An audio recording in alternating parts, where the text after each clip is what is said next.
Hello and welcome to another Wineword Italy review. Today I'm reviewing the last of the 8 wines sent to me by Forti del Vento near Ovada in Piemonte.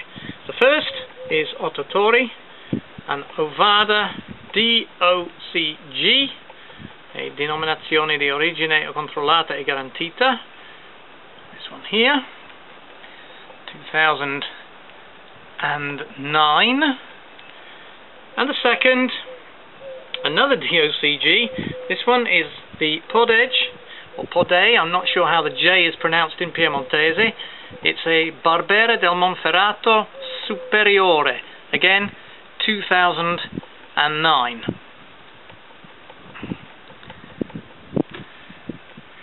Possibly I could be accused of saving the best till last, but why not? With such a good choice, I thought I would do that. As we can see, both of these are in a full-size bottle. Some of the other wines I reviewed were in the half-litre version, but these are 75 centilitres. Not that I'm going to drink it all today, because they're both quite strong in alcohol and not something to be glugged. So, let's think first of all then about the Ottotori. Okay, it's, as I said, Ovada, 2009, DOCG. And this time the name comes from the actual vineyard where the grapes are grown.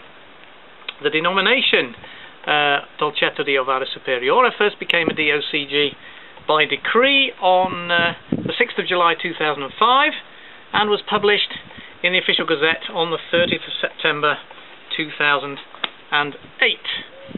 But to get this denomination, the wine has to be made, obviously, of 100% Dolcetto. It must be at least 12.5% alcohol by volume, and this one comes in at a hearty 14.3 according to the labelling. Okay, it has to be aged for a minimum of 12 months, and also the area of production is rather limited. A total of 23 communes, small towns, villages around the town of Ovada. Now then, the Dolcetto name, the varietal, has nothing to do with the Italian word dolce, meaning sweet. Rather, it actually comes from a Piemontese dialect word, which is ducet, or duce, which means a hill or a shoulder or a ridge of land. The Dolcetto grows particularly well on hillsides, and hence the name, and also the area is very hilly.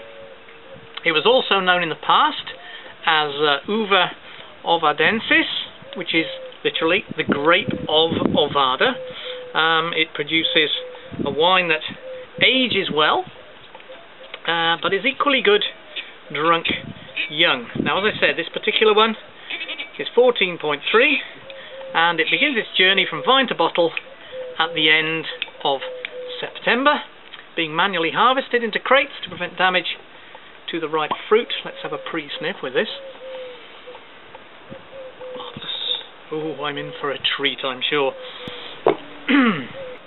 Quite an appropriate day of weather today. We've got a pretty strong wind blowing, so Forti del Vento is an appropriate way to round off this series of reviews. Okay.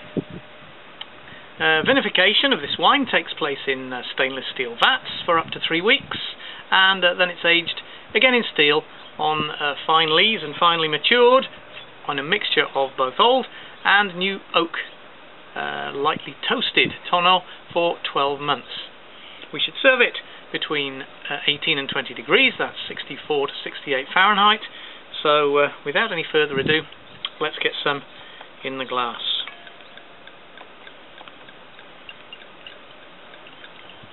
Now then, some people have commented that when I show the wine for colour, they can't see it. So here is a piece of plain white paper. If that helps to get the colour any better at all, I hope so. Okay, we've got a very, very dense ruby red, and if anything, it's sort of no violet hints at all. It's definitely the darker end, and with aging, a bit longer in the bottle, a few more years, it will certainly go towards the garnet end of things, reddening rather more. So there it is, okay. See the alcohol coming up the glass a little there. It's quite strong, it's 14.3%, not something to glug and make your way home by car. So anyway, let's get the nose in and see what this is all about. Oh, first smack there, once again, it's homemade jam. Fruit jam, that's what I'm getting there. So very, very rich, fruity hint there, and the barrels have done their work too. We're getting the advantage of the vanilla suggestion coming out in the smell, but there's noticeable warmth as well. The alcohol does come through a little bit there too. Maybe that's a warm day, but that's what I'm getting. And certainly the oaky, woody background. The barrels have certainly done their bit. Let's get a taste. Chin chin. See what we've got.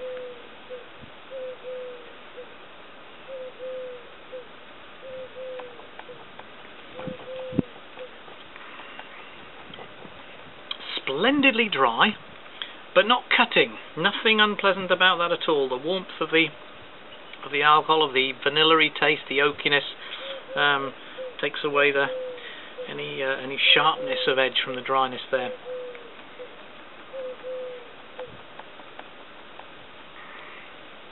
Ripe fruits, blackberries, maybe the last few plums at the end of the season on the tree. You know, the really, really ripe ones.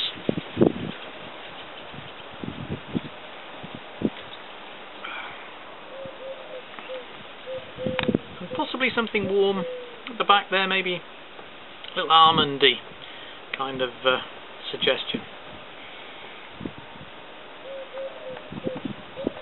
But very pleasant indeed. What could we serve this splendid Ottotori with? Well, I've got a small plate here today. Now, it's not the maximum, basically because I haven't had time. I've been working today. But we could have this with any kind of red meat, a medium or to mature cheese, very nice with a braised or stewed meat, or with some sliced salami. You could have it with your antipasto, your meal starter. So that's exactly what I've got here.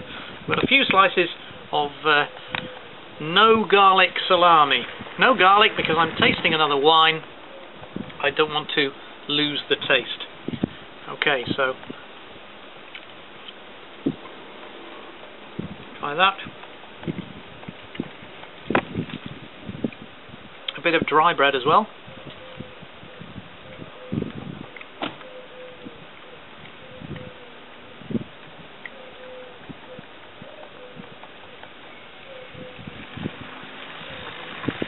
Simply splendid. Just the kind of thing one wants.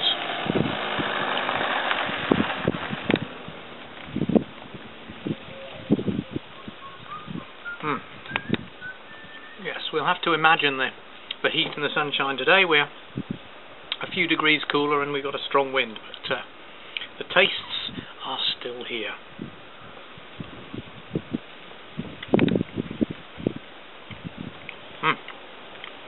Perfect. So there we are. Ottotori, Ovada, DOCG, 100% Dolcetto. This one a 2009. Perfect with your hearty roast, any kind of red meat dish, or with some salami chin chin.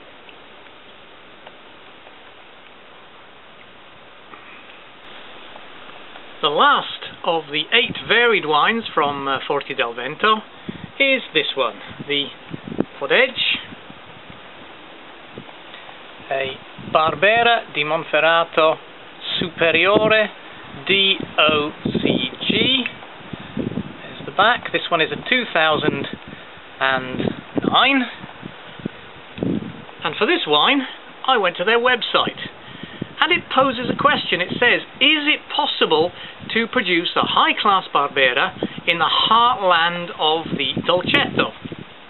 Well, apparently the answer to that question can be found inside every bottle of Podej. This is another Piedmont dialect word. In this case, it has a double meaning. First of all, it means estate, or podere in Italian. That is the estate where the Barbera grapes are produced or grown. And the second sense is capability, or potere in Italian. This means the capability to transform the grapes into a great wine. Now, this varietal, the Barbera, is believed to have originated in the Monferrato area. And in 2000, Barbera was the third most planted grape varietal in Italy after Sangiovese and Montepulciano. It produces a high yield of quality grapes, known for their deep colour, their low tannins and relatively high levels of acid, which is quite unusual, apparently, in a warm climate red grape. There we are, there's the Forti del Vento, once again, the strong wind. Now then, the low alcohol Barbera is best drunk young and fresh. However, this one is far from low alcohol. In fact, it's labelled at 14.9%, and would therefore be ideal for sticking in your cellar for a few years. Okay, that's not a new variety at all. The Barbera has been around a long time. In fact, it was first officially recognised as far back as 1798 by the Agricultural Society of Turin. So it's got a lot of friends and a lot of history down the years. Okay, now we'll get this one open. Now this afternoon I've been joined in my review by a beautiful and large red admiral butterfly. I'll probably go off as soon as I touch it there. There you go. Okay, joys of being in the countryside. Right, as we were, the Barbera. The grapes are harvested manually into small crates, again in mid-October this time, so a relatively late harvest. They're vinified in stainless steel for 2 to 3 weeks, again on fine lees, and left there for another 6 months. And then the magic happens. It's transferred into oak barrels, where it's refined for 12 months. Totally different. Now, the barrels, as I mentioned before, have been toasted. That's literally. They've been seared over a fire. Therefore, when the wine is stored in there, they lend some of their flavour to the wood. They lend complexity to the wine, they add aging potential, and often that vanilla hint which we had in the Ottotori comes from the wood. But also, with this particular wine, Barbera, it helps the colour to remain stable. Well, why? Because it's relatively low in tannin. The colour fades over time. It often becomes brown or pale, so the beautiful brightness of the colour goes away. So the tannin from the wood helps to preserve the colour. And talking of colour, let's pop some in the glass and see what we have. Splendid, okay. And once again, this is a relatively young wine, but has the potential to be stored for a considerable period to improve it. So again, disservice, please accept any apologies there. There it is, very, very clear. Okay, it's a deep, deep garnet red, if I can get it to go up the glass a little there. And once again, the high alcohol there, it's coming right through. I hope that shows. Okay, I'm alright, I've got the sun behind it, but hope you can see. Okay, let's get the nose in and see what scents are coming forth from this beautiful concoction here. Let's get it up. Well, first of all, there's the big hit of Barbera grape, sort of distinctive grapiness.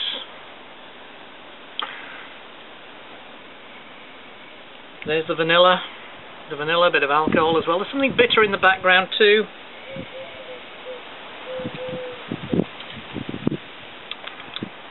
Chocolatey, possibly cocoa, but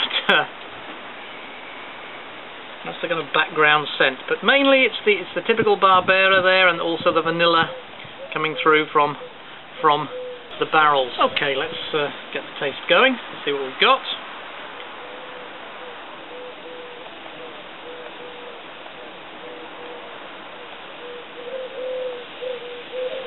My word, that's at once dry, smooth, and very full.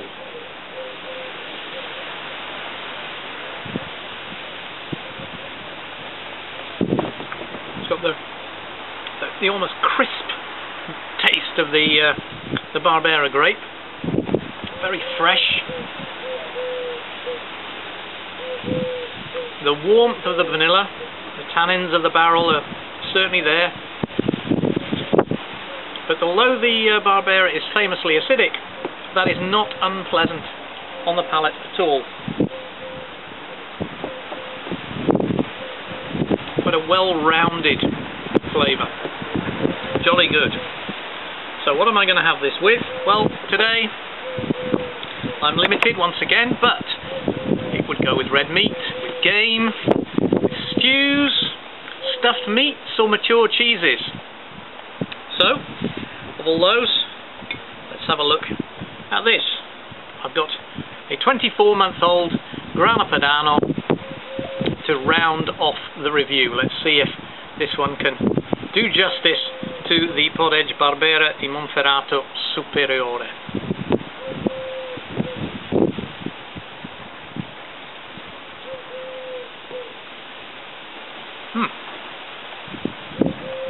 Not bad on its own. Perhaps a cheese review might be in order. Anyway, chin chin.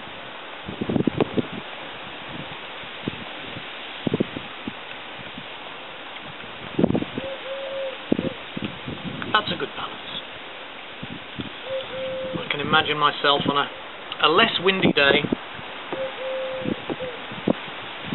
sitting here late into the evening, sipping another glass of this with a selection of wonderful Italian mature cheeses.